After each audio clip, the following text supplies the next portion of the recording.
La idea de la clase de hoy es recordar un poco lo que habíamos visto al inicio de lo que está vinculado a las pruebas de hipótesis, que son los dos tipos de errores que hay, ¿no? El error de tipo 1 y el error de tipo 2. Me voy a ir a la primera parte casi de la materia, donde decíamos que para el momento de plantear hipótesis, ¿no? Estamos ante la hipótesis nula, ¿no? Que uno plantea que un parámetro determinado tiene un valor K y podrían existir diferentes alternativas en las hipótesis, ¿no? Están las hipótesis y a partir de eso hablábamos de una idea de región de aceptación y región de rechazo como los umbrales en los que se determina cuándo se rechaza la hipótesis nula, ¿no? Es lo que hemos visto. Y a partir de eso hemos visto parámetros como la media, la diferencia de media, la proporción, diferencia de proporciones, varianza, igualdad de varianza, ¿no? Con sus respectivos casos. Ahora, dentro de los componentes que nosotros mencionábamos, ¿no? Al momento de definir estos pasos, ¿no? Habíamos hablado de el error de tipo 1 y el error de tipo 2, no sé si recuerdan. Ambos errores, ¿no? Estaban presentes o aparecían cuando nosotros tomábamos una decisión contraria a lo que efectivamente estaba pasando en la realidad, ¿no? Esa era la idea de estos errores. El error de tipo 1 era un falso positivo, ¿no? Lo habíamos denominado como un falso positivo, y normalmente este tiene el valor de alfa, ¿no? Bueno, la notación es alfa para el error de tipo 1. En todas las pruebas que nosotros hemos hecho, en todos los estadísticos de prueba y regiones de aceptación que hemos armado, nosotros únicamente controlamos el error de tipo 1. Porque el error de tipo 1 marca el tamaño de las regiones de rechazo de nuestras pruebas de hipótesis. No hemos visto directamente qué es el error de tipo 2. No lo hemos visto como una medida que nosotros lleguemos a controlar, ¿no? Y esto sucede porque el criterio para rechazar nuestra hipótesis nula está fuertemente vinculada con la idea de región de aceptación y rechazo, y estas regiones se arman solamente con el criterio del error de tipo 1.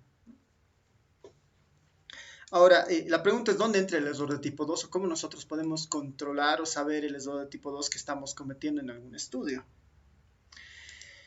Y la respuesta más corta a eso es que la forma de controlar el error de tipo 2 depende del tamaño de muestra que se utilice para probar para probar la hipótesis que nosotros estamos planteando. Esa es básicamente la idea de esto del error de tipo 2, ¿no? Que el error de tipo 2 está fuertemente vinculado al tamaño de muestra que nosotros definamos. Así que ya con esa idea en mente, voy a tratar de plantearles un esquema en un cuadro, pero antes podemos recordar algo rápidamente. A ver acá. Este es nuestro esquemita del error de tipo 1, el error de tipo 2, con esta idea del COVID, ¿no? en el fondo. Nosotros le llamábamos un falso positivo al error de tipo 1, ¿no? Un falso positivo al error de tipo 1. Que sucedía cuando nosotros rechazamos la hipótesis nula, siendo que la hipótesis nula es cierta, ¿no? Rechazamos la hipótesis nula, siendo que la hipótesis nula es cierta. Ese era el error de tipo 1, ¿no? Rechazar algo que es cierto, ¿no? Falso positivo, ¿no? Es como que falsear lo que es evidente, ¿no? Lo que es correcto. Y el falso negativo es aceptar algo que es falso, ¿no? Aceptar algo que es falso, ¿no? Es el falso negativo, sería aceptar la hipótesis nula, pero la hipótesis nula no es correcta. Entonces, en este escenario del error de tipo 2, noten que entra esta idea de que la hipótesis nula no es no es cierta, no es verdadera, ¿no? Entonces, para entender de dónde viene toda esta construcción de las fórmulas que vamos a ver, ¿no? Porque después son puras fórmulas, pero lo importante es entender la construcción de las fórmulas que están detrás de esto. Les voy a mostrar gráficamente cuál es la idea. A ver, voy a traer una pizarrita de Jamboard y vamos a ver una hojita nueva.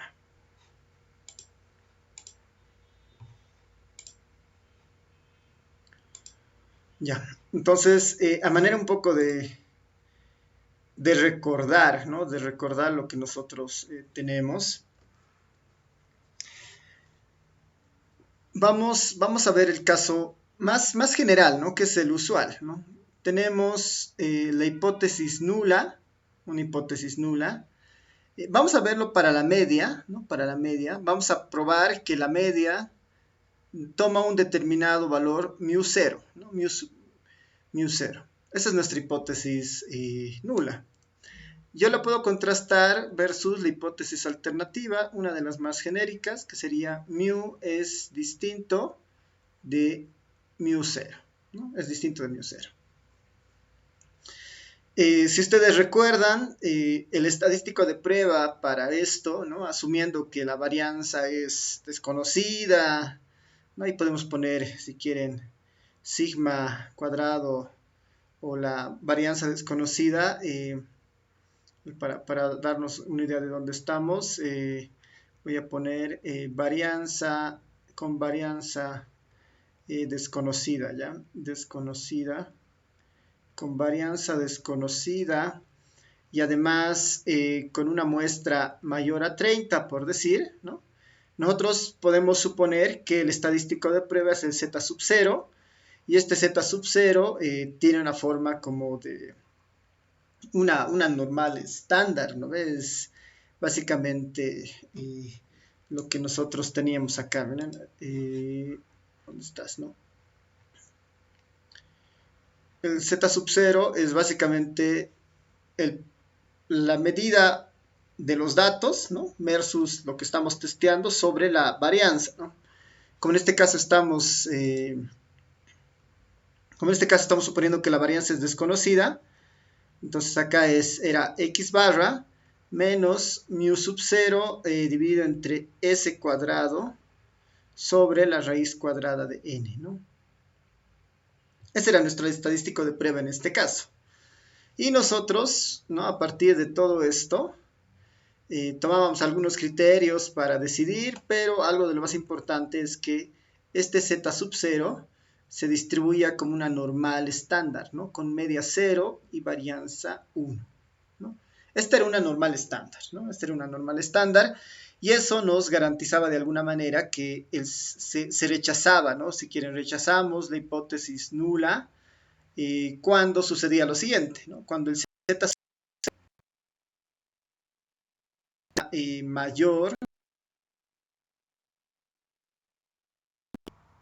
cuando el z sub 0 era mayor al z de alfa medios, ¿no? De 1 menos alfa medios al positivo, o el z sub 0 era menor al menos z de 1 menos alfa medios, ¿no? Ese en el fondo era el tratamiento que hacíamos para esta prueba de hipótesis en particular, ¿no? Y en general estos pasos se cumplían casi en todo caso, digamos, en todos los casos que veíamos. Gráficamente esto que implica, ¿no? Gráficamente esto que implica que estamos diciendo que el Z0 se comporta como una normal, ¿no? Que el Z0 se comporta como una normal.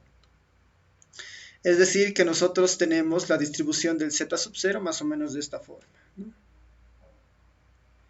Con su centro justamente en el 0, que está, digamos, por acá al medio, ¿no? Ahí está su centro, en 0. Y marcábamos la idea de que dos líneas, ¿no? Más o menos entre estas dos líneas, se podía uno definir la región de aceptación y la región de rechazo, digamos, ¿no? Pensando que esta era alfa medios, este era uno menos alfa medios y este era alfa medios.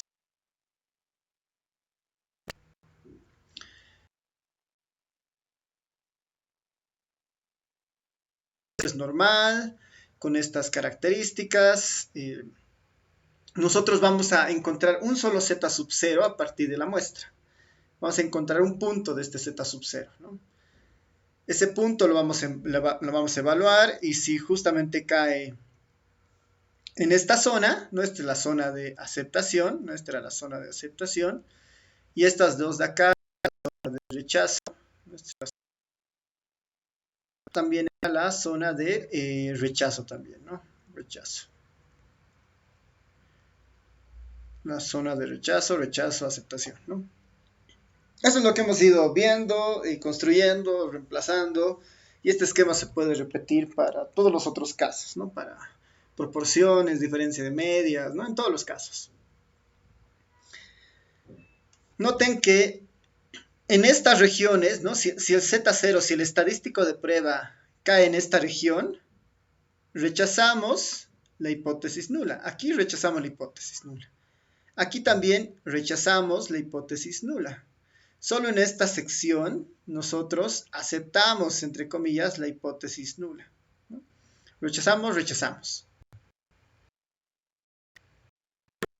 Es importante esta parte porque es el error de tipo 1, ¿no? Y este es el falso, ¿no? Este es el falso positivo, ¿no? El falso positivo. Este es el falso positivo. Que eventualmente nosotros estamos diciendo con el falso positivo, siendo que la hipótesis es cierta. Nosotros le estamos dando, ¿no? En estas regiones nosotros vamos a rechazar la hipótesis nula, ¿no? En estas dos regiones vamos a rechazar la hipótesis nula. Sumando las dos regiones tenemos el alfa, y este es el peso que le vamos a dar al falso positivo, al error de tipo 1, ¿no?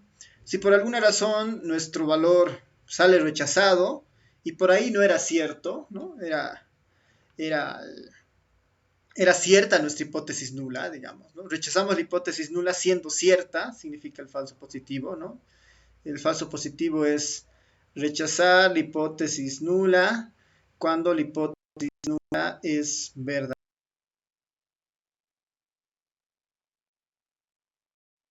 En ese caso estamos cometiendo el error de tipo 1, ¿no? Nuestro falso positivo, ¿no? Rechazar la hipótesis nula siendo que la hipótesis nula es cierta, ¿no? Nuestro falso positivo. Entonces, por eso el alfa tratamos de que sea lo más pequeño posible, ¿no? Tratamos de que sea lo más pequeño posible.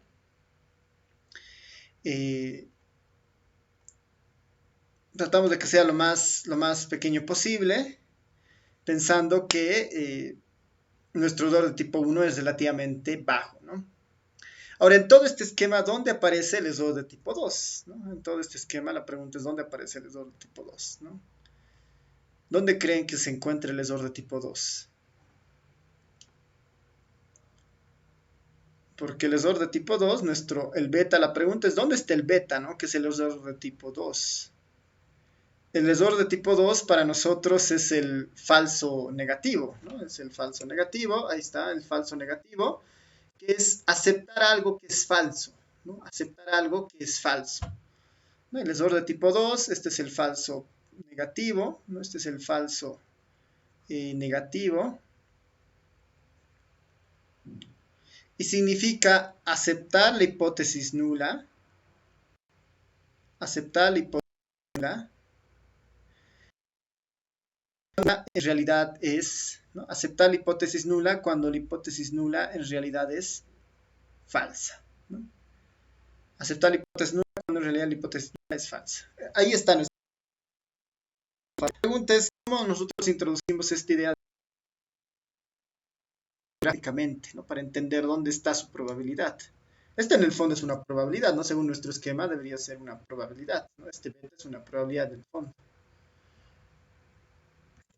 ¿Qué dicen? ¿Cómo lo podríamos visualizar en el gráfico? ¿Dónde estará?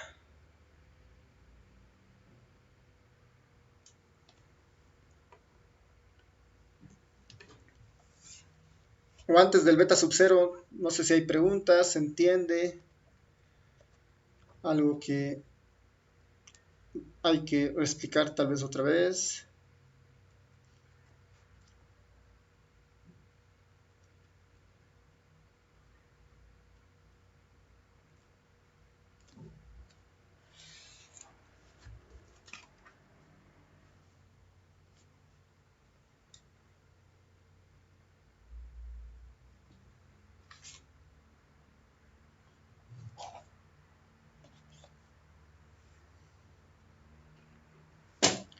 ¿Qué dice?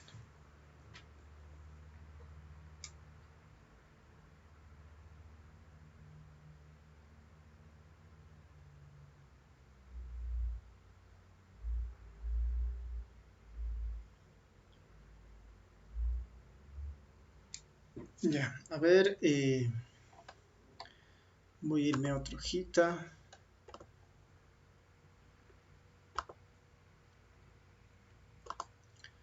Tratarlo de ver un poco más grande esta parte. Ya. A ver, noten algo que está pasando con el lesor de tipo 2, ¿no? Con este beta. Nosotros hemos dicho que este es el falso negativo. Significa aceptar la hipótesis nula, ¿no? Aceptar la hipótesis nula cuando la hipótesis nula es falsa, ¿no? Aceptamos algo falso, ¿no? Pues es falso negativo, ¿no? Aceptamos la hipótesis nula cuando en realidad la hipótesis nula es falsa, ¿no? Si quieren ahí, ¿no? Aceptar la hipótesis nula dado que la hipótesis nula es falsa. Ese es nuestro error de tipo 2, si quieren, ¿no? Nuestro falso negativo. Aceptar la hipótesis nula dado que la hipótesis nula es falsa. En nuestro esquema de testeo inicial, ¿no? Nuestra hipótesis nula era que mu era igual a un mu 0.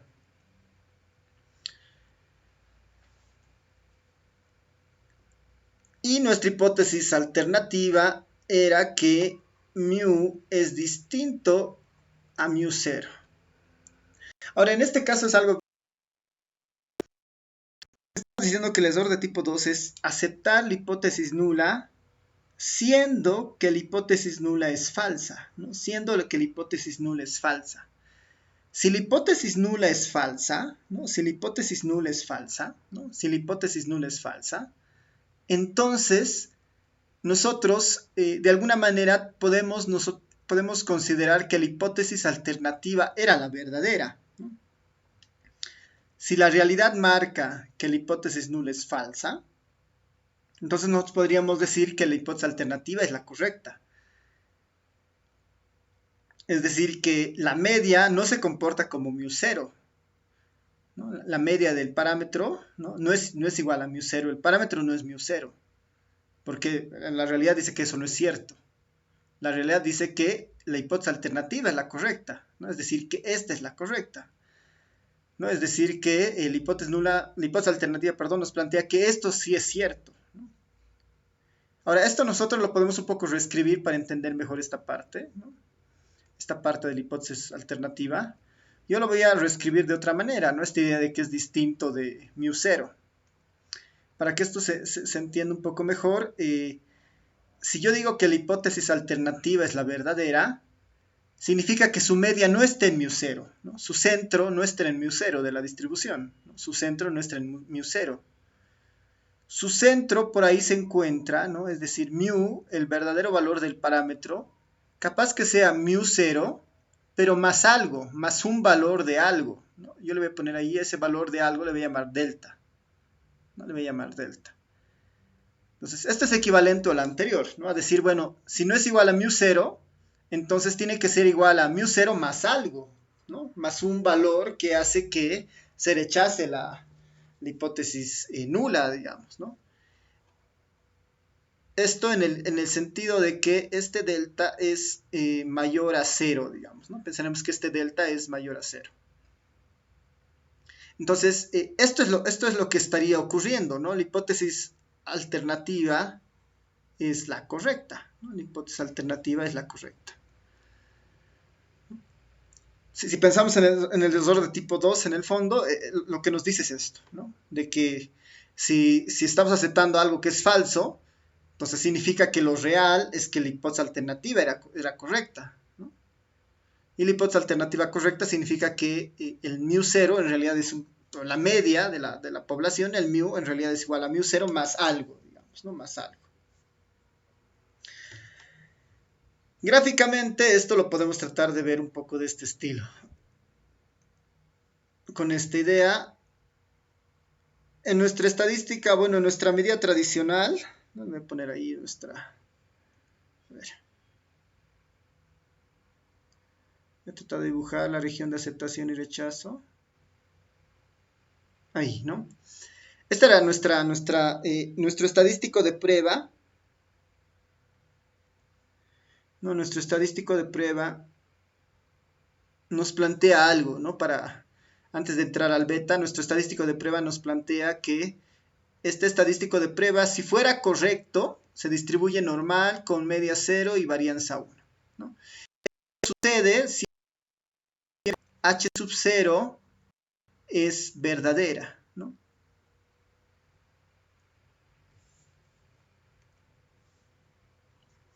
Entonces acá esto tiene más o menos esta idea. Z sub 0 se va a distribuir normal, estándar, con media 0 y varianza 1, siempre y cuando la hipótesis nula sea verdadera, ¿no? Eso es lo que nos dice el estadístico de prueba, ¿no? Esto ocurre si la hipótesis nula es verdadera. Y ahora nosotros estamos en el escenario de que no, la hipótesis nula es falsa. La alternativa es la verdadera. Entonces, la pregunta es, ¿cómo se distribuye Z sub 0 cuando la hipótesis nula no es verdadera, ¿no? Entonces, eso tenemos que empezar un poco a descubrir. Entonces, pensando en nuestra prueba tradicional que establece esta regla, ustedes recordarán que tenemos, como en el dibujo anterior, nuestra región de aceptación y nuestras regiones de rechazo, ¿no? Nuestras regiones de aceptación y nuestra región de rechazo, que tienen un determinado valor, digamos, ¿no? Es un poquito más grande. En una prueba bilateral, la idea es que este es alfa medios, este es 1 menos alfa medios y este es alfa medios, ¿no? Lo teníamos antes. Y casualmente el centro de esta distribución, o el centro de esta distribución está en 0, ¿no? Este sería el comportamiento, ¿no? Este sería el comportamiento si la hipótesis nula fuera verdadera, ¿no? Este sería el comportamiento si la hipótesis nula fuera verdadera. El error de tipo 2 es aceptar la hipótesis nula cuando en realidad la hipótesis nula es falsa, ¿no? Si la hipótesis nula es falsa, significa que el estadístico de prueba no se comporta de esta forma, ¿no? No se comporta de esta forma.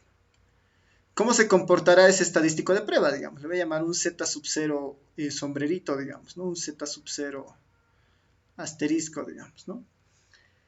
El Z sub 0 asterisco se va a distribuir también normal, ¿no? La única diferencia es que está desplazada, ¿no? Desplazada a algún lado según el valor del delta, ¿no?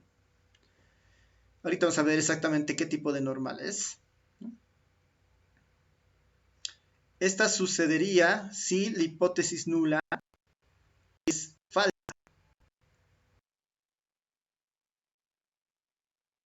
La hipótesis alternativa es verdadera.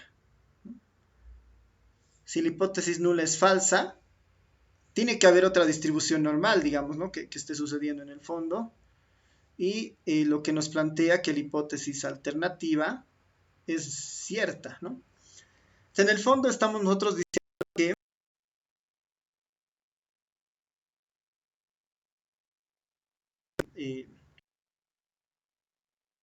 el mu0 más delta, debería haber una especie de distancia a la otra variable, ¿no? A la otra variable. Entonces, esta la voy a poner en verde, digamos.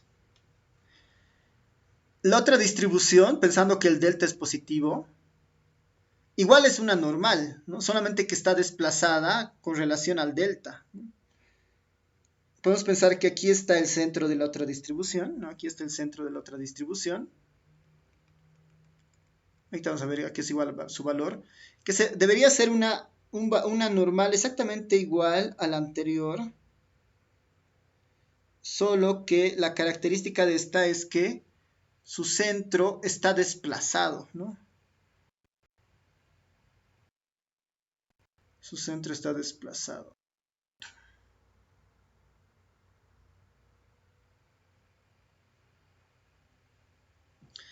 Entonces, eh, Z asterisco, ¿no? El Z sub 0 asterisco. Esta curva verde viene a ser el comportamiento del Z sub 0 asterisco, ¿no? Z sub 0 asterisco. Y esta negrita era claramente el comportamiento del Z sub 0, ¿no? El Z sub 0. El Z sub 0 asterisco sucede cuando la hipótesis nula es falsa y la hipótesis alternativa es verdadera. Esta es una normal con exactamente la misma varianza, ¿no? Porque la varianza es la que le da la forma. Solo que está desplazada, no está desplazada hacia la derecha, en este caso pensando que el delta es positivo. La pregunta es quién es el centro de esta, ¿no? ¿Quién es el centro de esta distribución? ¿Quién es el centro de esta distribución? Ahorita la vamos un poco a mirar. Pero después, en términos de relación, deberían ser las dos igual normales, ¿no? Las dos deberían ser igual normales. ¿Quién sería el Z sub 0 asterisco? ¿No? Recuerden que ahí el Z sub 0, voy a poner acá, ¿no?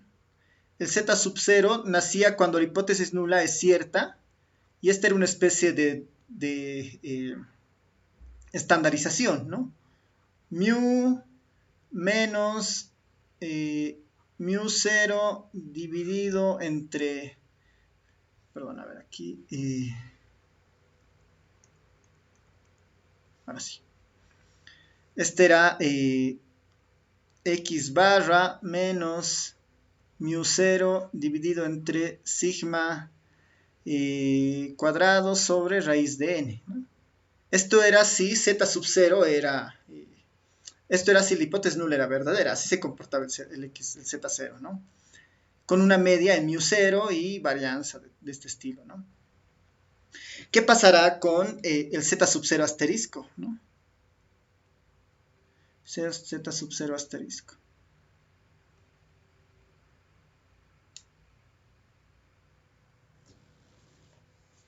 ¿Qué dicen? ¿Qué creen que pase? ¿Cómo debería ser la forma del z sub 0 asterisco?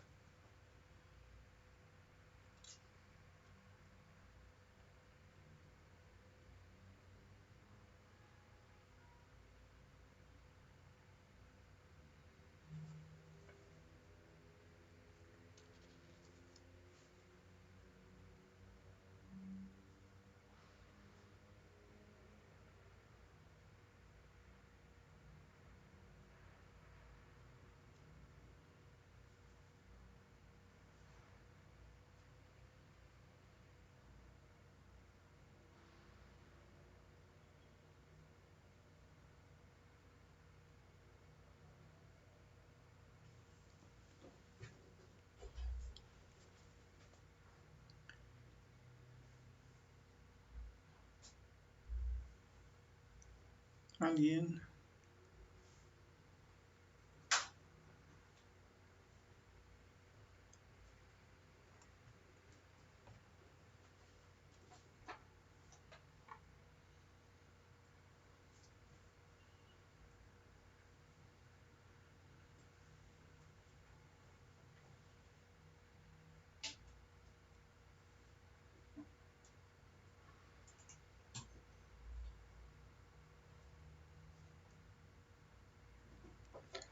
A ver, ¿qué dicen?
Ya, a ver, en este punto vamos a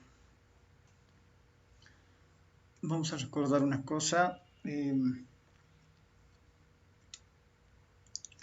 Este es el escenario para el Z sub 0, ¿no? Para el Z sub 0, si es que el- la media fuera mu 0, digamos, ¿no? Mu 0.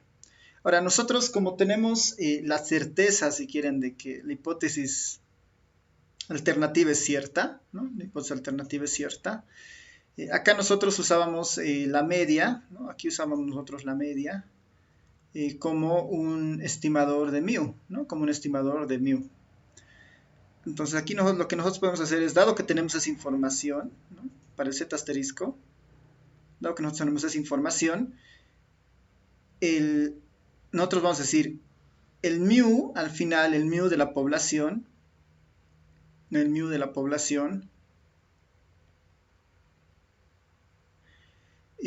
había sido, a ver, otra vez.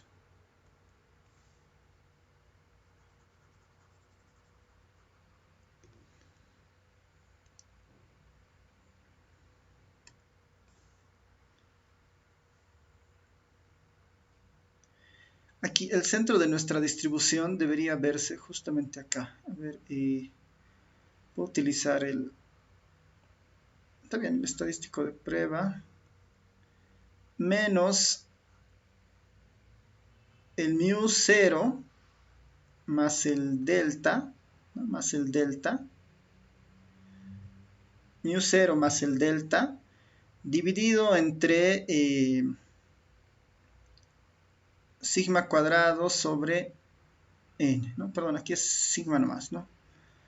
Esta es raíz cuadrada de n, raíz cuadrada de n, y esto es sigma. Esto es sigma y esto es raíz cuadrada de n.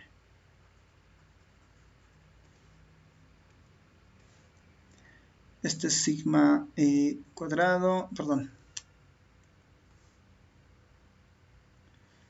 Este es sigma nomás. Es el caso general, digamos, ¿no? Por eso no estoy poniendo la S. Este es sigma sobre raíz cuadrada de n. Esto sucede cuando el nula es falsa, significa que la verdadera media es mu 0 más. Entonces,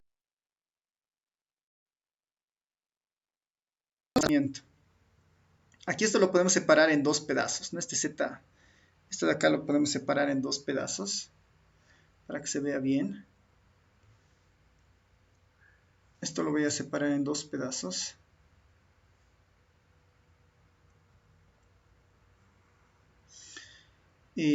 Voy a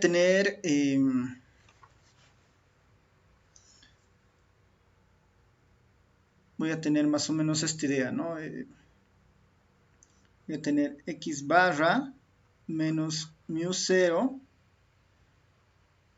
Esto lo voy a repartir el denominador, raíz cuadrada de n. Este de acá es el centro de la curva negra. Y a esto yo le voy a incorporar el otro término, ¿no? Que es menos por más, si quieren, menos el delta sobre sigma de raíz cuadrada de n, ¿no? Si quieren, esto lo puedo poner como más o menos así, ¿no? Este es el otro término. Este es el otro término.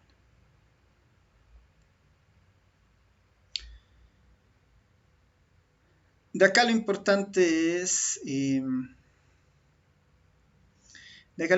es distinguir que este de acá es el Z0, ¿no? Este es el Z0. Y este debería ser el desplazamiento, ¿no? Este debería ser el desplazamiento, ya sea a la izquierda o a la derecha, eso va a depender de si el delta es positivo o negativo, digamos, ¿no? Eso es. Finalmente el desplazamiento está marcado por este otro coeficiente, ¿no? Que sería delta sigma sobre raíz cuadrada de n, ¿no? Entonces con esto nosotros ya podríamos establecer el centro de esta distribución normal asterisco, que sería delta, ¿no? que sería delta raíz cuadrada de n, ¿no? Raíz cuadrada de n de sigma, ¿no? Justamente en esta idea, ¿no? Raíz cuadrada de n sobre sigma.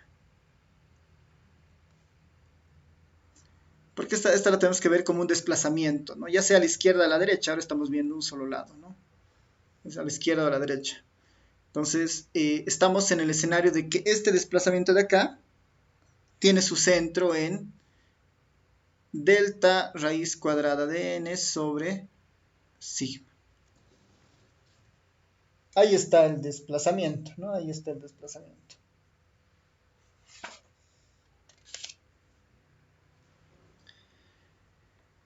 Entonces, esta es una, como no nueva normal, ¿no? No es una, no tan nueva normal, ¿no? Pero es una normal tanto diferente, digamos, ¿no? No es una normal estándar como tal, ¿no? Porque tiene su centro en sigma raíz cuadrada de n sobre, perdón, delta raíz cuadrada de n sobre sigma. La pregunta es, ¿dónde está el ESOR de tipo 2 ahora, ¿no?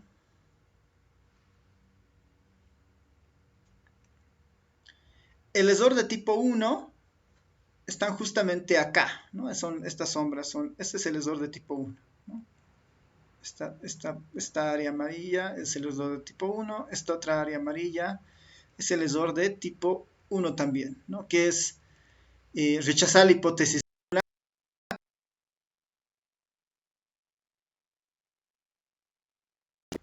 El ESOR de tipo 2 se encuentra en esta área de acá.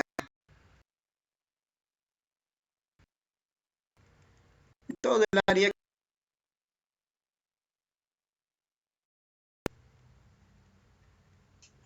toda esta área de acá es el ESOR de tipo 2. Porque en esta sección yo acepto la hipótesis nula.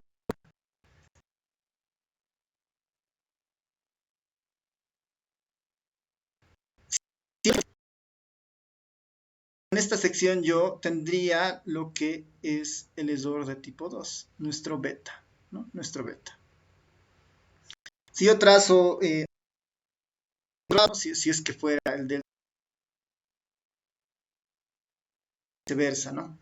En el fondo, la idea del beta es esto, ¿no? Que aparece en la presencia de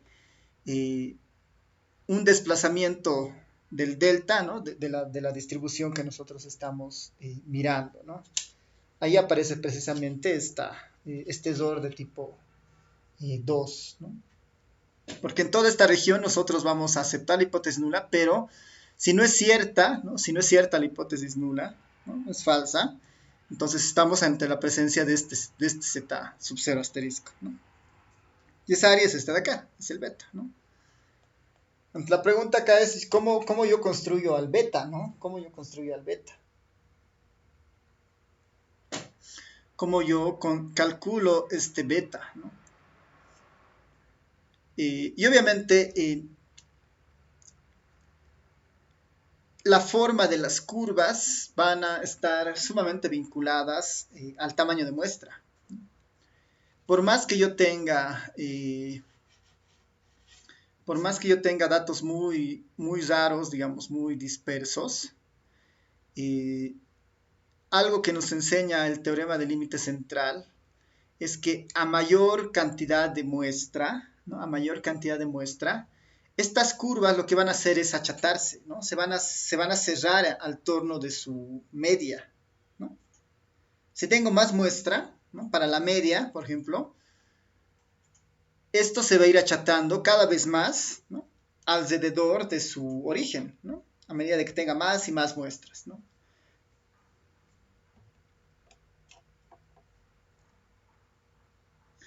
Entonces, eso es algo bien importante porque si nosotros decimos que el ESOR de tipo 2 está íntimamente vinculado al tamaño de muestra, no está íntimamente vinculado al tamaño de muestra, eso se refiere a que si yo tengo más muestra, por ejemplo, si yo tengo más muestra, mucho más muestra, lo que va a suceder es que la normal se termine concentrando más, ¿no? alrededor, ¿no? El estadístico de prueba mismo nos va a decir que la información se concentra más alrededor del cero, por decir,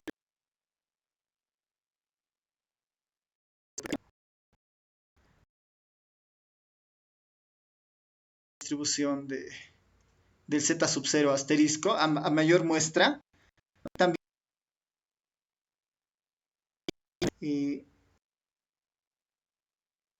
concentración alrededor de su media, digamos, ¿no? Una mayor concentración alrededor de su media, ¿no? A medida de que el n sea, no se crezca al infinito, digamos, no sea muy grande, yo podría pensar que eso,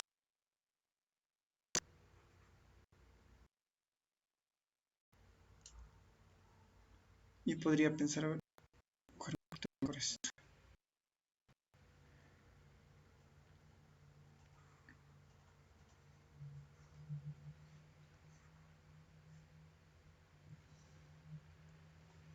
Yo podría pensar que incluso la curva que esté acá, ¿no? Del error de tipo 2, va a ser mucho más baja, ¿no?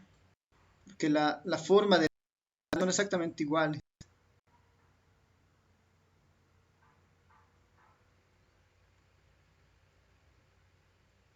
Entonces, a medida que la muestra crezca, ¿no? A medida que la muestra crezca, esta cola que está chocando, digamos, el alfa medios, ¿no? Seguramente va a volver más y más y más baja, ¿no? Esta área va a empezar a bajar. A medida de que la muestra crece, las distribuciones un poco se contraen alrededor de la media, ¿no? Justo la información se contrae alrededor de la media. Ya, entonces la pregunta es de dónde calculamos el error de tipo 2, ¿no? Que sigue siendo nuestro objetivo. Pasa ahora por calcular la media, ¿no? Bueno, pasa por calcular esta área, ¿no? Pasa por calcular esta área de acá, ¿no? Pasa por calcular esta área de acá.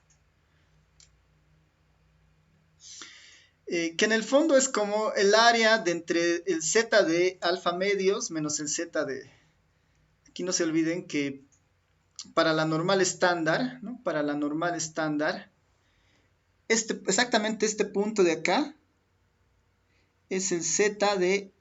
este es el z de alfa medios, ¿no? Y este punto de acá es el menos z de alfa medios, ¿no? Para nuestro R, ¿no? Este es el z de alfa medios y el menos z de alfa medios. Ahora, no bastaría entre z de alfa medios y el menos z de alfa medios en la normal estándar, voy a tener 1 menos alfa, digamos, que es el área de todo. Yo necesito el área entre estos dos valores. No necesito una normal estándar, sino que es una normal estándar con... si quieren, con este rezago, digamos, con este rezago del delta raíz cuadrada de n sobre sigma, ¿no? Entonces, esto se resume a lo siguiente.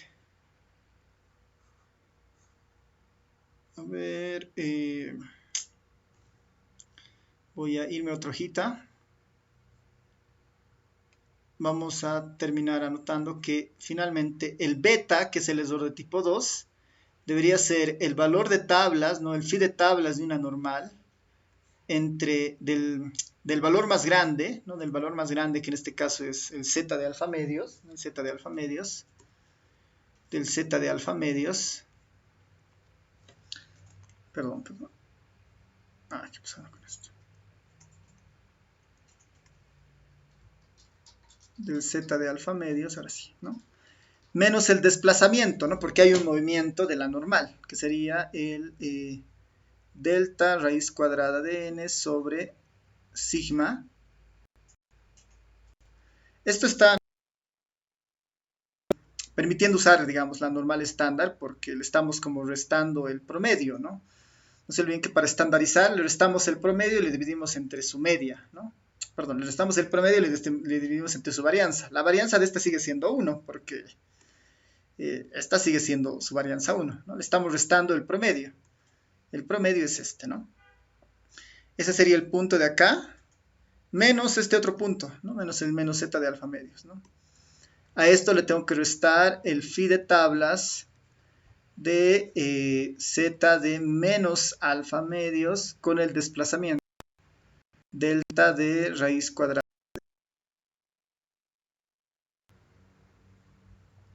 A ver, un minutito, se está cargando. Ya, creo que era así. ¿No? Del delta de raíz cuadrada de n sobre sigma. Esta sería la forma del beta, ¿no? Esta sería la forma del beta. Ahora, ¿no? Para facilitar de alguna manera esto, ¿no? Para facilitar de alguna manera esta idea, digamos, de obtener al beta, se pasa de alguna manera o se establece, digamos, que vamos a prescindir, digamos, ¿no? Por un tema más de simplicidad, ¿no? Recuerden que para la normal estándar, ¿no? o para la normal en general, la probabilidad de las colas, digamos, ¿no? La probabilidad de las colas es muy baja, ¿no? Si notan, este primer cálculo de acá, va a calcular el área por debajo del z de alfa medios, ¿no? Va a calcular el área por debajo de esta, ¿no? Toda esta área va a calcular hasta el infinito, ¿no? Porque la distribución normal va hasta el infinito. Y después le va a restar, ¿no? Después le va a restar el área por debajo del menos z de alfa medios, ¿no? Después le va a restar el área que está por debajo de acá, ¿no? Porque esta curva se extiende hasta más allá, ¿no?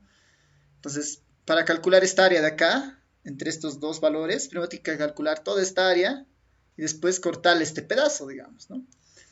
Entonces, como una especie de artificio ahí, digamos, bueno, más que artificio, un recorte así basado en su baja probabilidad, nosotros podemos asumir que todo este valor es muy cercano a cero, ¿no? Vamos a asumir nosotros que toda esta sección, ¿no? Todo esto tiende a cero, digamos, ¿no? Vamos a asumir que esa probabilidad es muy, muy pequeña, ¿no? Y no vale la pena considerarla.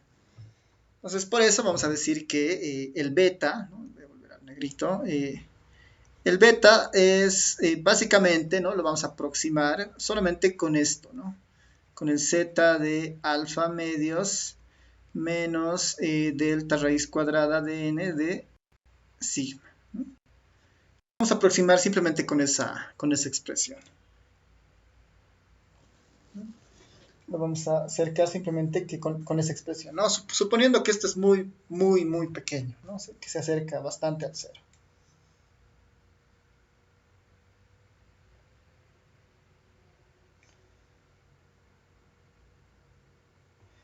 Entonces, ¿no? Entonces, ¿a qué nos lleva esto? La pregunta es, ¿quién es este punto de acá? ¿No? ¿Quién es este punto de acá? ¿No? ¿Quién es ese punto de ahí? ¿No? Voy a poner en verde.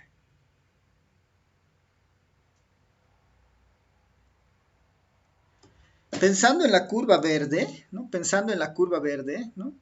Si nosotros la vemos como una normal desplazada, ¿no? Con este término de desplazamiento, ¿no? Porque es lo que... ¿no? En esto estamos diciendo que ese es el término de desplazamiento.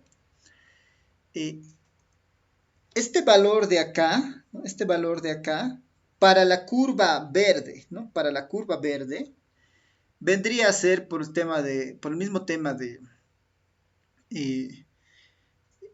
simetría de la normal, este vendría a ser el valor de menos z de beta, ¿no? Menos z de beta le vamos a llamar, ¿no? Pensando que es justamente el valor de una normal desplazada, digamos, ¿no? Menos z de menos z.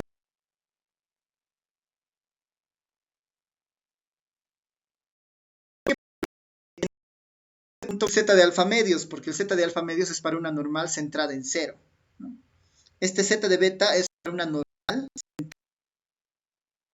raíz cuadrada de sigma, ¿no? Digamos, con el desplazamiento más, nosotros podríamos, esto está ahorita en términos de probabilidades, ¿no? Este es en probabilidades y este es en probabilidades. Entonces nosotros para volverlo esto en términos de valores, ¿no? En valores, este beta para nosotros es menos z de beta, ¿no? Menos z de beta. Y este menos z de beta es aproximadamente lo que está aquí adentro, ¿no? Lo que está aquí adentro. En esos cuantiles ocurre el menos z de beta, que es el z de alfa medios, es el z de alfa medios, menos el delta, ¿no? Menos el delta, que es la distancia que nosotros habíamos dicho, menos el delta, raíz cuadrada de n sobre sigma, ¿no? Sobre sigma.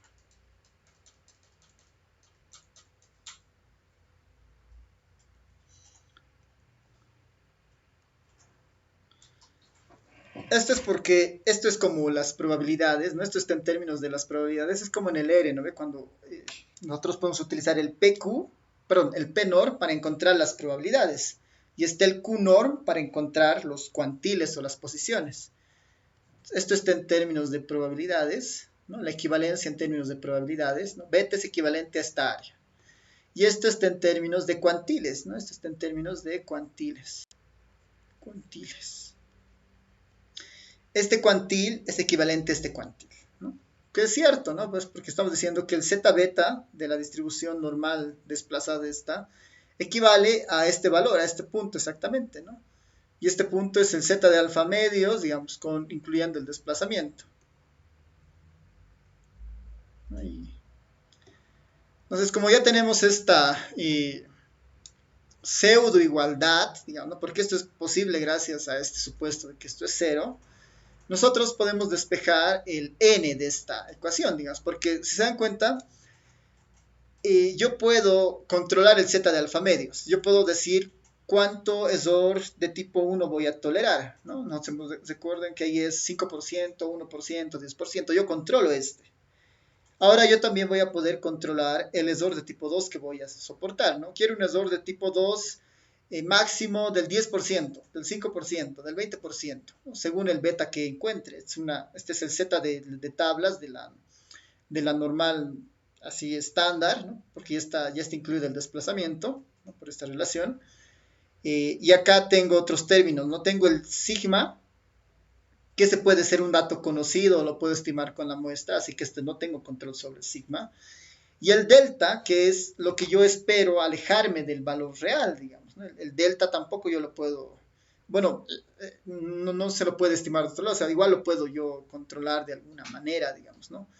Acá el delta y el n pueden ser valores que pueden estar en función de ambos, ¿no?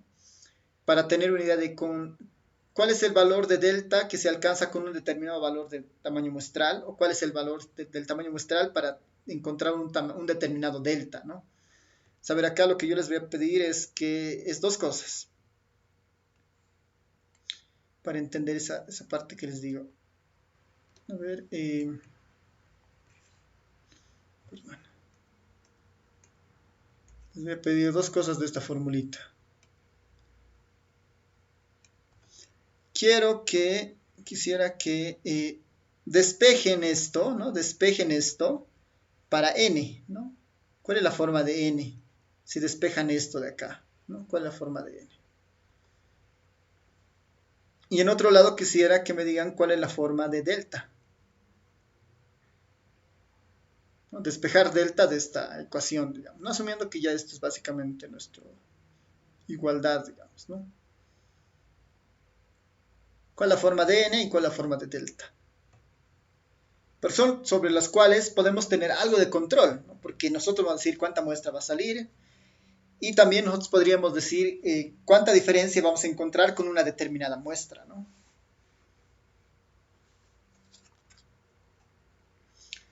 Vamos a ver cuánto les sale despejando el n. Y la otra sería despejando el delta, ¿no?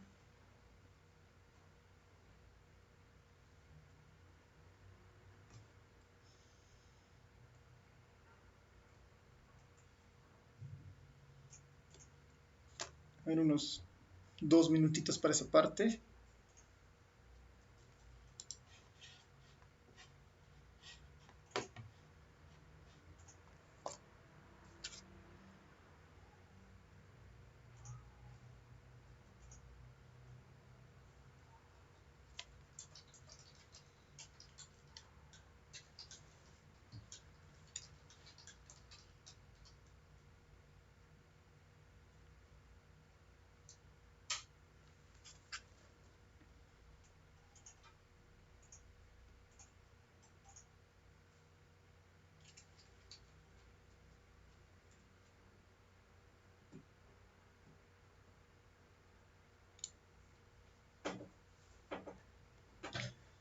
Si están de acuerdo, a ver, no, sigan nomás, a ver, hasta que tengan y lo pongan en el chat.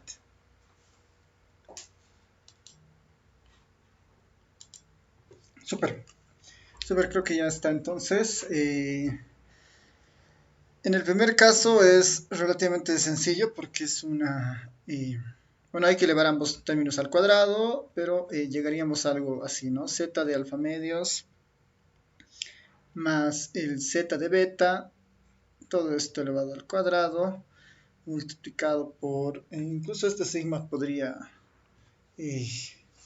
incluirse ya también. Sigma cuadrado más allá afuera y todo esto dividido entre el delta cuadrado, ¿no? Después es un tema bastante sencillo. Para el delta es básicamente lo mismo, solo que la raíz no hay cuadrados y este z de alfa medios más z de beta, ¿no? Es como que intercambian posiciones y los cuadrados se cancelan, ¿no? C sobre raíz cuadrada de n, ¿no? Tendríamos algo así, ¿no? Ahora, ¿por qué la idea de poner estas dos fórmulas así? Porque son sobre las cuales podemos tener algo de control, ¿no? Porque las demás las podemos definir, ¿no? O sea, z de alfa medio nosotros podemos definir el error de tipo 1, z de beta nosotros vamos a definir el error de tipo 2 que se va a cometer. La varianza viene dada por la información pasada, los datos, y delta es algo que nosotros igual podríamos definir, digamos, cuánto vamos a alejarnos de un supuesto valor, digamos, ¿no? Suponiendo que nos alejamos 2, 3, 4 unidades, ¿no? Según lo que estamos mirando. Y en este otro caso podría ser, dada el tamaño de muestra, ¿no? ¿Cuál es el posible valor de la distancia de la hipótesis alternativa que puede estar ocurriendo en algún caso, ¿no? Ahí el delta, aquí tiene este delta es más interesante, porque lo que nos dice es, hemos sacado una muestra de 100, ¿no?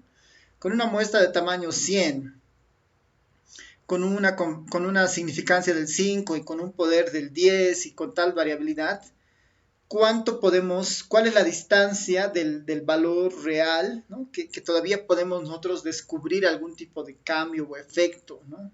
Lo que nos estaría marcando este delta finalmente, ¿no? Pero el razonamiento de cómo llegar a esta fórmula pasa por todo lo que hemos ido viendo, ¿no? De ahí, de la intención de entender dónde está el delta, de que hay una especie de desplazamiento de la normal. Y bueno, nuestra prueba de hipótesis básica está vinculada a solamente el error de tipo 1, ¿no? Pero cuando aparece el error de tipo 2, únicamente lo podemos controlar con el tamaño de muestra, ¿no? Con el tamaño de muestra. Antes, esto sería como... Acá esto lo podemos ver de dos sentidos, ¿no? Esta primera fórmula es previa, digamos, es previa a la recolección de los datos, ¿no? Esta de acá se la puede ver como un control del error de tipo 2 pre, ¿no? Este es como un error de tipo 2 pre. O sea, antes de que hagamos la prueba de hipótesis, podemos controlar el error de tipo 2, definiendo un tamaño de muestra lo suficientemente grande, ¿no? Lo suficientemente necesario, por decir. Y este es un control del error de tipo 2, ¿no? Este el otro lado, ¿no?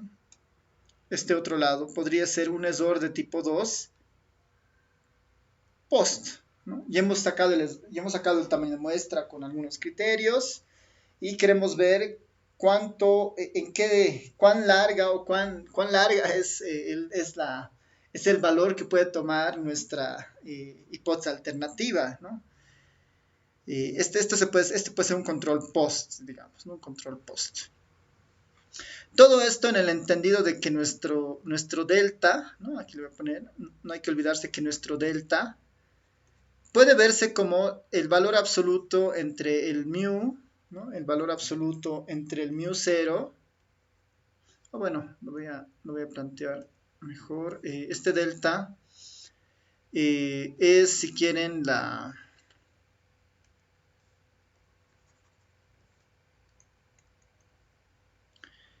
este delta finalmente es como una especie de desviación, ¿no? A ver, como lo hemos definido al delta es una distancia, ¿no? Es como la distancia aceptable, ¿no? Entre el verdadero valor, entre el mu. A ver, voy a plantear de otra forma, ¿no? Estábamos diciendo que el mu es igual al mu0 más el delta, lo que significa que nuestro delta, ¿no? No sería nada más que el mu, ¿no? El mu menos el mu0, ¿no? Esto lo podemos ver como un valor absoluto porque va a suceder lo mismo a la izquierda o a la derecha, ¿no? Va a suceder exactamente lo mismo a la izquierda o a la derecha. Entonces, el delta para nosotros es la distancia entre el mu, entre el parámetro real y el parámetro que nosotros estamos suponiendo que va a ocurrir, digamos, ¿no? Al momento de plantear la hipótesis nula. Es la distancia que nuestra prueba de hipótesis va a soportar para cometer un determinado error de tipo 2, ¿no? Ese es el delta para nosotros finalmente, no es esa distancia máxima que va a soportar, ¿no? Más allá de este valor ya no vamos a poder hacer mucho, ¿no? Es un poco la idea, ¿no? Entonces, es eso, ¿no? Es eso finalmente los elementos para nuestro tamaño de muestra. En esa idea, ¿no? En esa idea, voy a volver a los apuntes, ¿no? En esa idea, en los apuntes es un poquito más corto esta parte, ¿no? Porque es siempre un poco complicado mostrar todos estos pasos y entender de dónde provienen estas fórmulas. Pero finalmente el objetivo es finalmente el objetivo de controlar el error de tipo 2 antes de realizar el estudio es un poco la idea, ¿no? Al momento de calcular el tamaño de muestra vale la pena tener en cuenta el error de tipo 2, ¿no? Ahora, la fórmula que hemos encontrado, ¿no? La fórmula del tamaño de muestra que hemos encontrado, es exactamente, bueno, y sirve únicamente para esta prueba de hipótesis, para la media, ¿no? Para la media. Ya sea varianza conocida o desconocida, digamos, finalmente la fórmula va a quedar en esto, ¿no? Para la media, para cualquier media, la fórmula para el tamaño de muestra es esta, para cualquier media. Para la diferencia de medias hay ajustes, para la proporción hay ajustes, ¿no? Pero el razonamiento es exactamente el mismo, ¿no? El razonamiento es exactamente el mismo, solamente que un poco cambia la noción, ¿no? Entonces, para la media, por ejemplo, sería este es el tamaño de muestra, ¿no? Si fuera una prueba bilateral, ¿no? Si fuera una prueba bilateral. Si fuera una prueba unilateral, ¿no? De un solo lado, no me interesan los dos, ¿no? Lo único que cambia es el z de alfa de acá, ¿no? Lo único que cambia es el z de alfa. Esta es para la media, ¿no? Los tamaños de muestra para la media. Ahí había un ejemplo que ahorita lo podemos repasar. Aquí abajo van a encontrar el tamaño de muestra para la diferencia de medias. El tamaño de muestra para la diferencia de medias. Lo único que aquí aparece un poco adicional son el valor de los sigmas, ¿no? El sigma 1 y el sigma 2.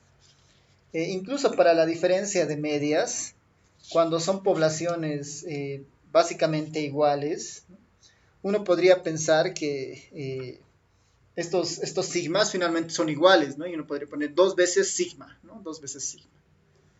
Y después es muy parecida a la fórmula de la media suelta, ¿no? Solo que ahora tengo dos varianzas, ¿no? Este es para el tamaño de muestra para la diferencia de medias, ¿no? Bilateral, unilateral. Para la proporción, ¿no? Para la proporción lo mismo, ¿no? Bilateral de esta forma, unilateral de esta forma. Tal vez acá lo único raro, digamos, es esta idea del P0 y el P, digamos, que están apareciendo. Ahí es un poco más complejo. Este delta para nosotros era mu menos mu0, ¿no? Entonces acá está en esa idea, ¿no? P menos P sub 0. Y esta es como la varianza de una binomial, ¿no? P por Q, ¿no? Entonces, básicamente la misma fórmula, solo que está en términos de P, ¿no? Porque recuerden que la media y la proporción son muy parecidas, ¿no? La proporción es una media de una variable dicotómica. La fórmula en el general tal vez es un poco más complicada, pero en el fondo es la misma, ¿no? Esta es la varianza de una media o de una variable dicotómica y la proporción es la media de una variable dicotómica, el P sub 0 es el valor planteado, digamos, de esta variable dicotómica. Y para la unilateral lo único que cambia es el z de alfa, z de beta, ¿no? El beta está mantenido, el z de alfa es lo único que se mantiene, ¿no? Y esos serían nuestros tamaños de muestra para todos estos casos, ¿no?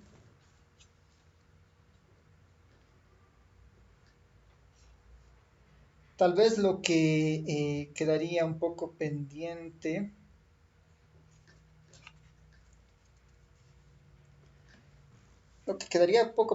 para esta parte, tal vez serían los tamaños de muestra para la varianza y para la igualdad de varianzas, ¿no? Que no están en los apuntes. Esas no las vamos a mirar porque no son estimadores muy usuales, ¿no? No son estimadores muy usuales. Eh, Tal vez vale la pena tener alguna aproximación, pero creo que no son tan importantes como estas que hemos visto, porque estas son mucho más usuales, ¿no? Porque la diferencia del delta ya nos devela una idea de distancia, al menos entre los valores propuestos. ¿No? Vamos a trabajar solamente con estos tamaños de muestra, ¿no? Para estos estimadores. Y principalmente para el valor n, ¿no? Lo que hemos visto en los apuntes puede ser útil cuando nosotros queremos encontrar el valor del delta, ¿no? El valor del delta. De hecho, en muchos programas estadísticos, por ejemplo en el mismo R, hay funciones, ¿no? Creo que está la función power, que es justamente el poder, eh, que están un poco, no es esta, ya, está bien. Por ejemplo, en programitas como el ER hay así funciones que ya nos ayudan a calcular tamaños de muestra con un determinado poder, con un determinado delta, ¿no?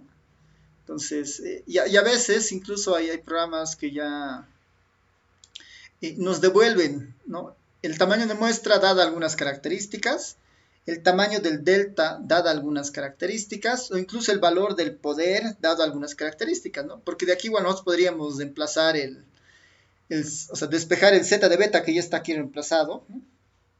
Lo multiplicamos por negativo y vamos a tener una función en base al z de beta. Y nosotros podríamos, no sé, dado un determinadas características, cuánto es el valor del poder que se está alcanzando, ¿no? Perdón, el valor del lesor de tipo 2 que se está alcanzando. Entonces, se pueden hacer ese tipo de variaciones, pero lo que nos interesa principalmente acá es el tamaño de muestra, ¿no? Es el tamaño de muestra. Entonces, para terminar esta parte, vamos a hacer un ejercicio, ¿no? Por si acaso hay un ejercicio aquí planteado, eso va a quedarse como para que ustedes lo puedan mirar, ¿no? Yo les voy a dar un ejercicio acá. Bueno, antes como había esto nosotros ya lo hemos cubierto. Igual, tal vez para el examen del siguiente lunes, solamente recomendarles, ver la tabla 11.7 del libro guía, hay una especie de resumen de todo, ¿no? Hay una especie de resumen de todo. Así que eso les puede servir para ir repasando, tener una especie de formulario, ¿no?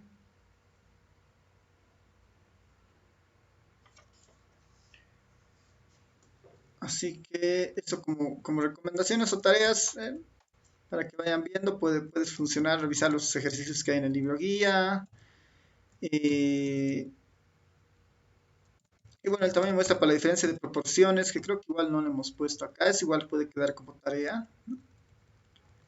Revisar el apartado 11.10.2, que es el tamaño de muestra para la diferencia de proporciones, ¿no? Que no lo hemos visto, no están en las fórmulas, pero la fórmula va a ser muy parecida a esta, solamente que el sigma 1 y el sigma 2 van a estar en términos de proporciones 1, proporciones 2, ¿no? Entonces, esa fórmula más sería bueno que la revisan para el examen, ¿no? Eso va a quedar como tarea para ustedes. Revisar el tamaño de muestra para la diferencia de proporciones, revisar la tablita 11.1 y vayan resolviendo los ejercicios que están en el capítulo 11 porque varios de esos cubren, ¿no?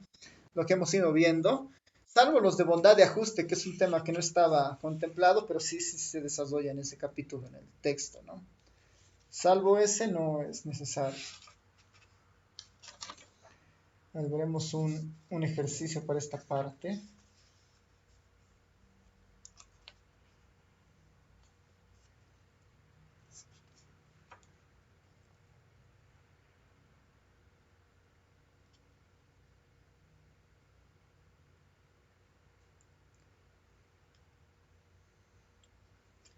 Un momentito para mirar algún ejercicio del libro que podamos utilizar.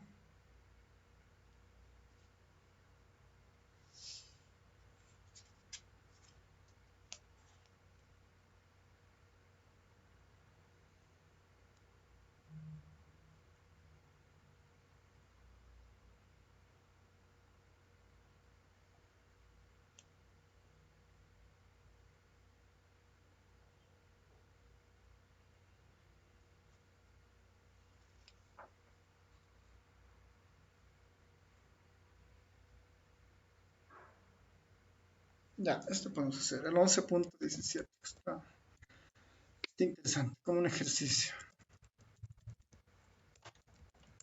Por si acaso el 11.17 del libro.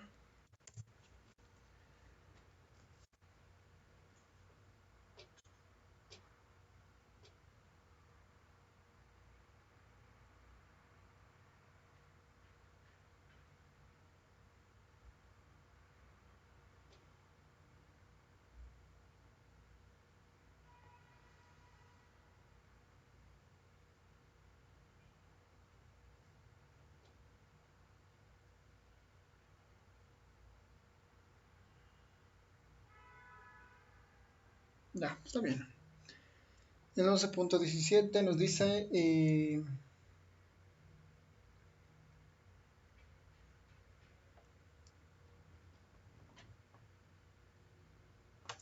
ya no, eso es más de desarrollo, nos va a tomar un poquito más de tiempo, tal vez nos vamos un poco parafrasear ese, ¿no? Más que del libro, entonces vamos a plantear un ejercicio, ¿no? Vamos a suponer que se desea hacer una encuesta, ¿no? Hacer una encuesta.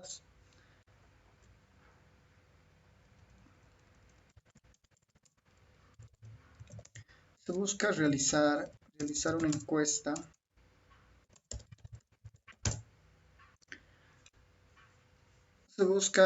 una encuesta para estimar la proporción de apoyo, ¿no? La proporción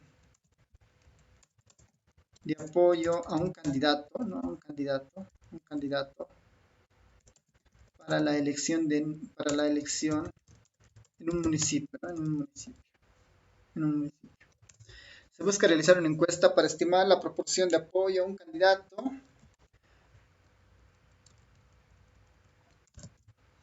en un determinado municipio. Se pide calcular el tamaño de muestra, ¿no? Se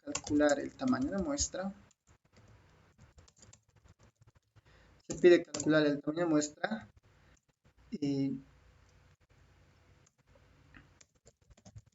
tomando en cuenta tener un nivel de significancia,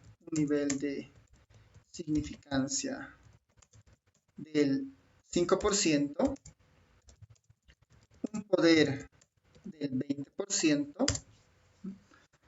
un nivel de significancia del 5%, un poder del 80%, lo voy a poner mejor, ¿no? Un poder del 80%, significancia del 5%, poder del 80%, y que las estimaciones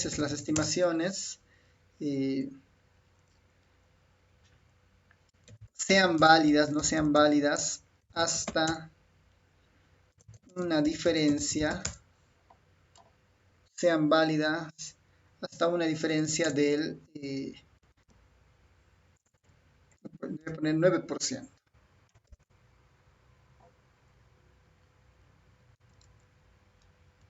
Un poder del 80% y que las estimaciones sean válidas hasta una diferencia del 9%.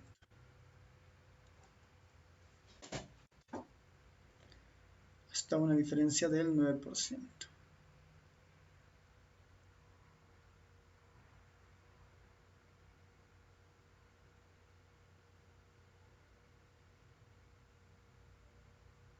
A ver, no sé si podrá calcular con lo que tenemos.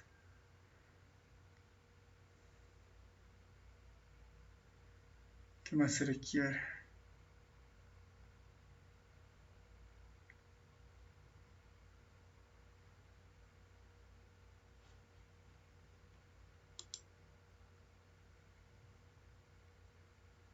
Sí.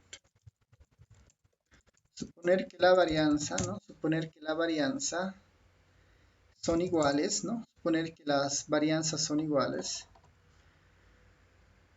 Suponer que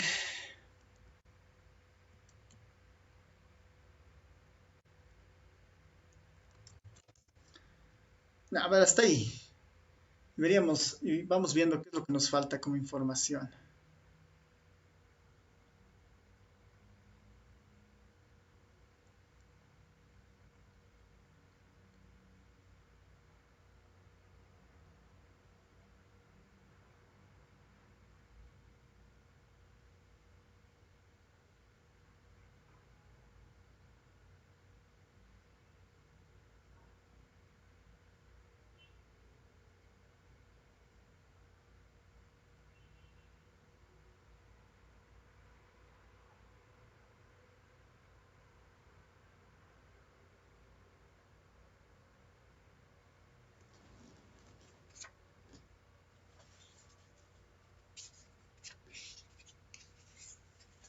¿Qué dicen? ¿Qué información nos falta? ¿Y qué fórmula deberíamos utilizar?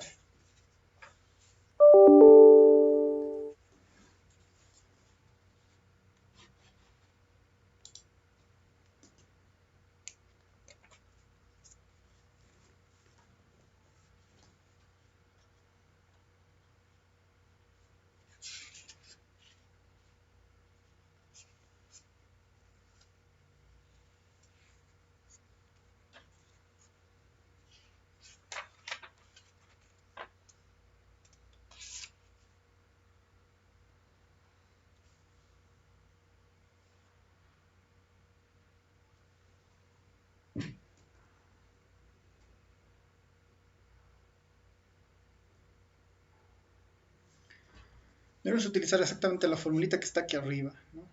Exactamente la formulita que está acá arriba. Podemos poner, para que esto sea mucho más sencillo, suponer que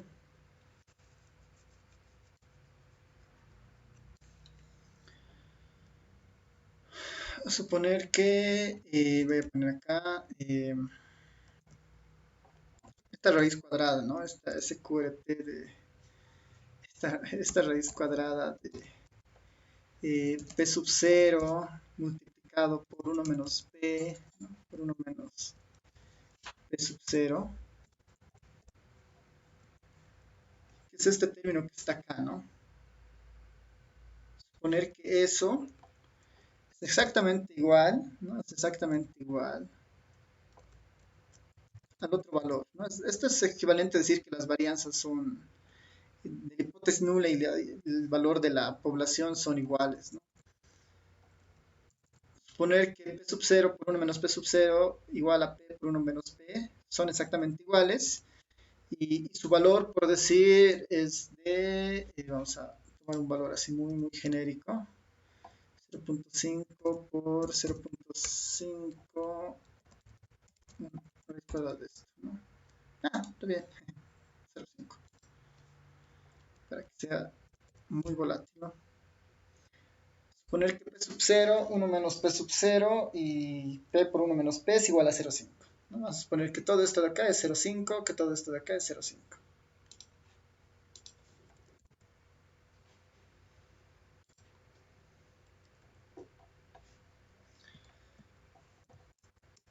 solución, a ver que esto es muy fácil. Lo vamos a hacer en el R. Bueno, en este caso nos dice sean válidas hasta una diferencia del 9%, ¿no? Que las estimaciones sean válidas hasta una diferencia del 9%. No nos dicen las diferencias sean positivas o sean negativas, ¿no? Simplemente que las diferencias sean hasta un 9%. Eso nos está estableciendo que es una prueba bilateral, ¿no? O sea, no nos dice nada del signo de la dirección. Simplemente nos dicen que la diferencia se controla, que la diferencia sea de hasta un 9%. Entonces ahí estamos en el escenario de una prueba bilateral, ¿no? Como en este caso. Para esto estamos poniendo que esto de acá, ¿no? Esto de acá es, necesitamos al z de alfa medios y necesitamos al z de beta. Esto ya sabemos que vale 0,5, esto sabemos que vale 0,5. Y el P menos P sub 0 nos ha dicho que vale 0,9, ¿no? Si fuera negativo o positivo no importa porque con el cuadrado se va a omitir, digamos, ¿no? Entonces, como solución, como información nos están diciendo que la diferencia entre el, ¿no? La diferencia entre el P y el P sub 0 no supere, no sea hasta 9%. Esto en términos de proporciones es 0.09, ¿no? Porque el porcentaje le dividimos entre 100 y eso nos da esa diferencia, ¿no? 0.09. Hasta ahí puedo equivocarme, digamos, ¿no? Con el error de tipo 2. Entonces, con eso en mente, lo único que tengo que hacer es utilizar esta fórmula. Me falta el z de alfa medios. Yo le puedo poner aquí z, el valor de z de alfa medios, le voy a poner así z(A2), y el otro es el z de beta, ¿no? Para ver de dónde vienen estos dos valores. Para el primero, simplemente es una normal, ¿no? Es una Q-norm, quiero encontrar el valor que alcanza el valor de z de alfa medios. Me dice una significancia del 5%. Ahí nosotros en nuestra formulita teníamos varios elementos, ¿no? Normalmente a este alfa se le conoce como significancia. A este alfa se le conoce como significancia. 1 menos alfa se le conoce como confiabilidad. Al beta es el error de tipo 2, pero al 1 menos beta se lo conoce como potencia o poder. Entonces, pensando en eso, sé que la significancia tiene que ser al 5%, ¿no? por el enunciado. Entonces debería ser, como es una prueba bilateral, este debería ser 0.05 dividido entre 2 de una normal para tener el valor exacto, lower tail false. Y este es 1.96, ¿no? Que es el que siempre trabajamos. Este es fácil de encontrar, ¿no? Si nos dicen que el poder tiene que ser 80%, ¿no? El poder tiene que ser 80%. Esto debería ser 80%, significa que el beta vale 20%, ¿no? Porque el poder más el beta tiene que dar 1. ¿No? Si nos dicen que el poder es 80%, el beta tiene que valer 20. ¿No? Entonces, para el tema del beta, del z del beta, exactamente lo mismo, solo que acá en vez de 0,5 pongo el 0,2, ¿no? Que es el 20%. El 20% de la normal, ¿no? Este valor había sido 0,84. ¿No? Entonces, para un poder del 80%, el valor del beta es de 0,84. ¿No? Si volvemos a nuestro grafiquito, este de acá, este punto para la distribución verde, vale 0,84. ¿No? El z de beta vale 0,84. Este vale 0,84. Por el tema de la normal, el signo no nos interesa porque aquí lo único que me pide es el z de beta, ¿no? El z de beta es 0,84. Con eso ya tengo el z de beta. Z de alfa y z de beta. La formulita dice z de alfa medios más z de beta. Voy a la formulita. Z de alfa medios más z de beta, bueno, multiplicado por estos valores que por el enunciado nos han dicho que supongamos que son 0,5. Aquí lo puedo multiplicar por 0.5, aquí lo puedo puedo multiplicar por 0.5. Después, todo eso dividido entre la diferencia que estoy buscando, ¿no? Mi diferencia es de 0.09. Todo esto dividido entre la diferencia que estoy buscando, 0.09. Y todo esto elevado al cuadrado, ¿no? Porque es dividido entre la diferencia y todo eso elevado al cuadrado.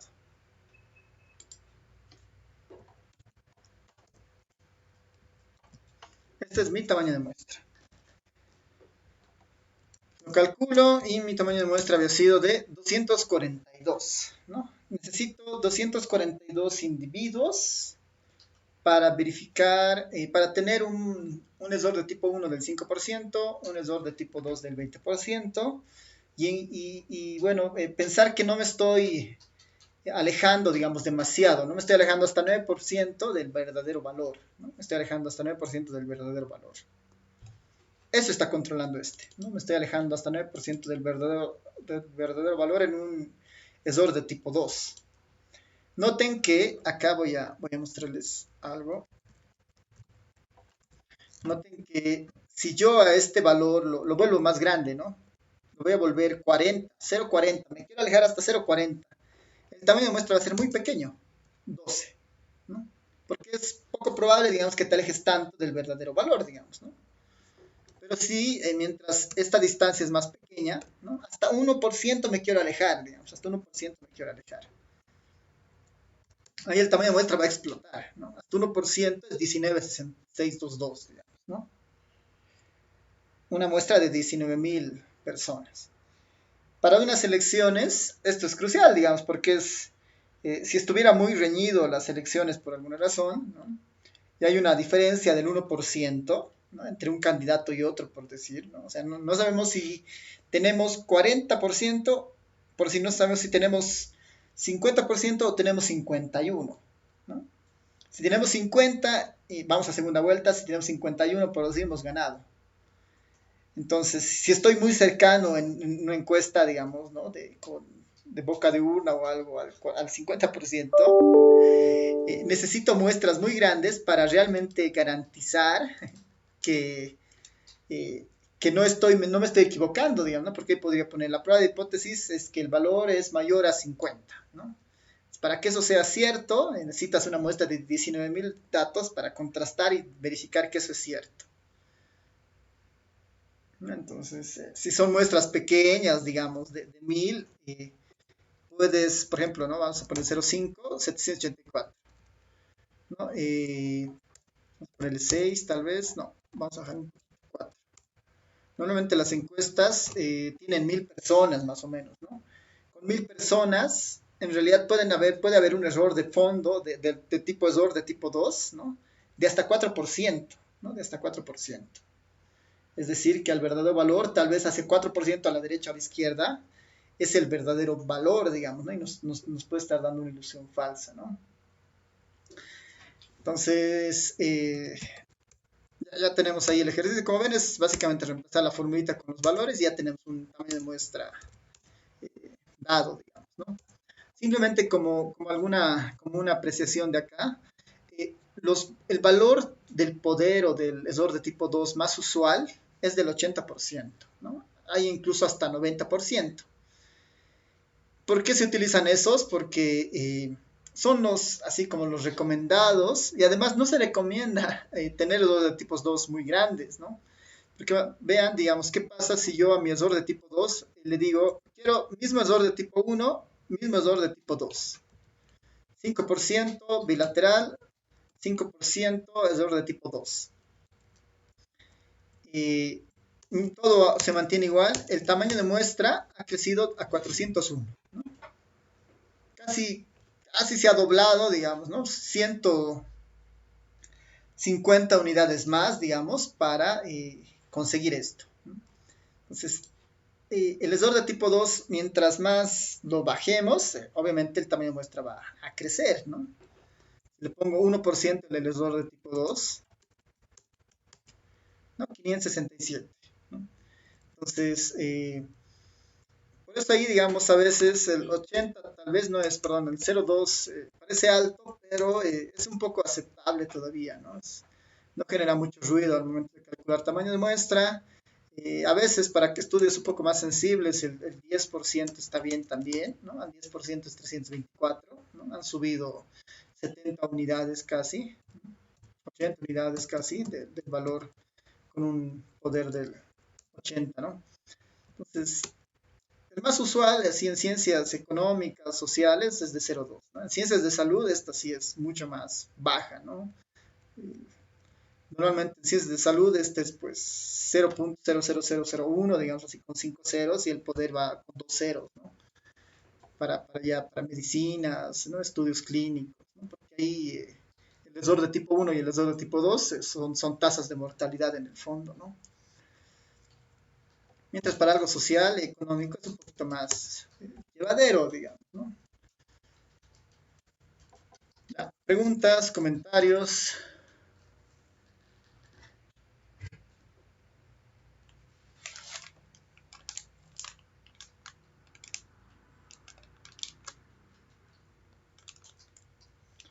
Ya, por si acaso, para el examen, toda esta parte entra, ¿no? Van a ver varias pruebas de hipótesis, varios intervalos de confianza y tamaños de muestra, ¿no?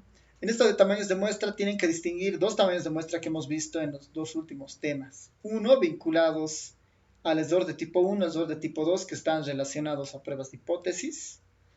Y el otro tipo de tamaños de muestra que hemos visto es para satisfacer intervalos de confianza, ¿no? Con una confiabilidad de tanto, digamos, ¿no? Partía los enunciados, si ven en el capítulo anterior de estimaciones, ¿no? Entonces, este es cuando queremos controlar el de tipo 2 y el otro es cuando solamente queremos controlar confiabilidad, ¿no?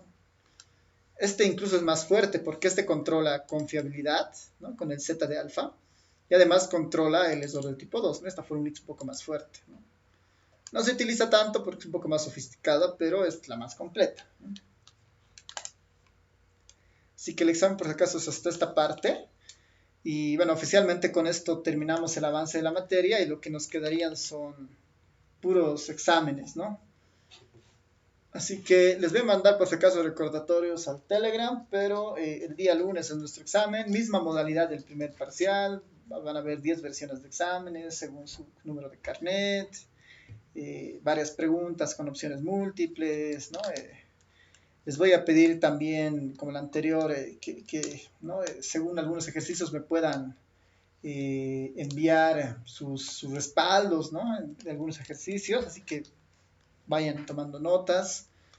Y bueno, básicamente eso, ¿no? No sé si tienen preguntas, comentarios ya para ir terminando la sesión. Elisa, yo tenía una pregunta sobre los ejercicios que hemos realizado para tarea.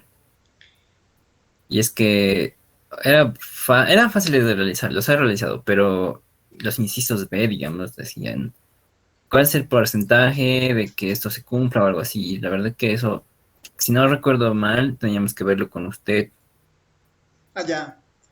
A ver, lo que podemos hacer de ese ejercicio, yo les puedo dejar así como el solucionario de ese inciso, pero estaba bien vinculado al concepto del p-valor, ¿no? Al concepto del p-valor. Es una medida bien útil para tomar decisiones rápidas, ¿no? Y no recurrir a nuestra prueba de hipótesis que hemos hecho, ¿no? Eso es bien útil, el p-valor. No lo vemos tanto porque no está en el contenido, pero estaba vinculado a eso, ¿no? De todas formas, por ejemplo, ¿no? En el mismo R, por ejemplo, están los test, por ejemplo, ¿no? El test para las medias se llama t-test, por ejemplo, ¿no? Y en este t-test, digamos, yo puedo decirle aquí al R que me compruebe, digamos, voy a darle una serie de números, ya, digamos, estos numeritos de acá. Le voy a decir, quiero que me compruebes si esta serie de números tienen promedio 4, ¿no? Tienen promedio 4. Y van a ver que aquí está, ¿no? En promedio 4. Estoy diciendo, si este vector, mi mu 0, en este caso sería 4, ¿no? Quiero comprobar si la media de este vector es igual a 4. Y entre las cosas que me devuelve, ¿no? Aquí está el estadístico de prueba, que es normalmente que nos construimos, ¿no? Sus grados de libertad y todo lo demás. Pero aparte de todo eso, está apareciendo este p-valor, ¿no? Que es 0,3046, que es como la probabilidad de que la hipótesis nula sea cierta, ¿no? La probabilidad de que la hipótesis nula sea cierta. La probabilidad de que esto sea cierto es de 30,46, entonces aquí podríamos aceptar la hipótesis, no rechazar la hipótesis nula, por ejemplo, en este escenario, ¿no? En este escenario, además que está bien, no rechazar una hipótesis nula y un poco el ejercicio venía vinculado a cómo encontrar este valor, ¿no? El p-valor, que en el fondo es mirar este valor, ¿no? En la distribución que se encuentra, ¿no? Exactamente ver cuánta probabilidad acumula hasta este punto. Ese es el p-valor en el fondo. Pero lo más fácil ahí es, yo voy a subir un solucionario de ese inciso, ¿ya? Para que igual tengan cubierta esa parte. ¿Y va a entrar al examen? No, creo que un ejercicio de ese estilo, no estoy seguro, creo que no. Igual, de todas formas, el fin de semana voy a recién hacer el examen, digamos. Ahí voy a ir viendo en base a lo que hemos ido viendo, ¿no? Algunos ejercicios que se han quedado pendientes, esos sí van a entrar, no sé si recuerdan, teníamos uno donde tenía que encontrar el valor del X1, digamos, ¿no? Este voy a evaluar, digamos, ¿no? Para ver cuán, cuán bien pueda ayudarnos, ¿no? Porque igual es harto avance, si se dan cuenta, ¿no? Hay un montón de fórmulas, entonces, normalmente los ejercicios no son mucho así de resolver mecánicos, sino son más así preguntas específicas con algunos cambios, ¿no? En base a lo que hemos visto. Así que traten de ahí de repasar el libro, los ejercicios que hemos ido viendo, ¿no? O sea, todos van a ser ejercicios del libro, pero tal vez con algún cambio, con algún matiz, digamos, especial, ¿no? Para que se pongan a pensar de cuál sería la respuesta correcta, ¿no? Como en este ejercicio, digamos, ¿no? Yo les he puesto aquí bien explícito que el, las varianzas son iguales a 0,5, yo podría haberles dicho que simplemente que las varianzas son iguales, o podría haberles dicho que asumir la mayor varianza, digamos, ¿no? En vez de ponerles que estas varianzas son iguales a 0,5, yo podría haberles dicho las varianzas son las más altas, ¿no? Asumir varianza máxima.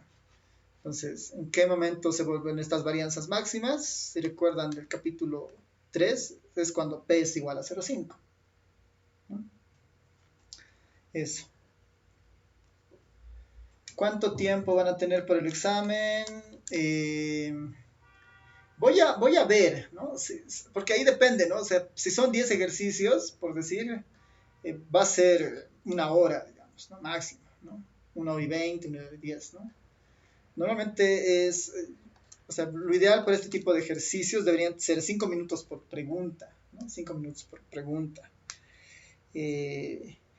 Porque son ejercicios de respuesta múltiple que hay que resolverlos relativamente rápido, ¿no? Esa es la idea.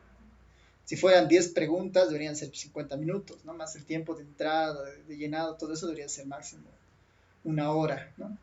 Entonces, voy a ver, ¿no? Voy a ver todavía eso, les voy a pasar así las instrucciones, pero sí, va a ser entre 1 hora a 1 hora y media máximo, ¿no? No van a ser las 2 horas. Y es el tiempo que el formulario va a estar abierto en realidad, ¿no? Así que ahí traten de concentrarse en sus exámenes. Puede usar obviamente los formularios, o sea, háganse formularios y ténganlos a mano, ¿no? Así que ahí vayan preveyendo todos esos temas, ¿no? Ya, no hay más comentarios, nada. Ya. Nos vemos entonces, si son 10 preguntas, que sea hora y 30. Es que no es lo más recomendado, ¿no? Es que si no es como darles 9 minutos por pregunta, y es harto tiempo 9 minutos por pregunta en este tipo de exámenes, ¿no? Si fuera un examen de desarrollo, con fórmulas, con demostraciones, ahí sí, digamos, ¿no? Pueden ser 20 minutos, ¿no? Ya, pensando en los respaldos. No, por ahí los respaldos que yo les pido no van a ser de todos los ejercicios, ¿no? Yo les voy a... O sea, en el formulario les va a decir cuáles son los ejercicios de los cuales quiero que manden respaldo. Ya, lo podemos, sí, lo voy a tratar de ver, digamos, ¿no? Tal vez si son hora y media, tal vez sean 12 ejercicios, digamos, ¿no? Y no 10, digamos, ¿no? Pero sí, voy a tratar de que tengan un poquito más de tiempo. Voy a ver cómo les ha ido en el primer parcial igual en sus tiempos y sobre eso podemos ir mirando, ¿no? Ya, entonces eso lo van a saber el día lunes antes del examen, pero lo único es prepárense nomás, ¿no? Para ir respondiendo. Son los últimos dos temas, tema 3 y 4. Igual ahorita voy a subir el video al YouTube y van a tener todo el material ya listo. Si no hay más preguntas, entonces terminamos acá. ¿Sí? ¿Nadie más?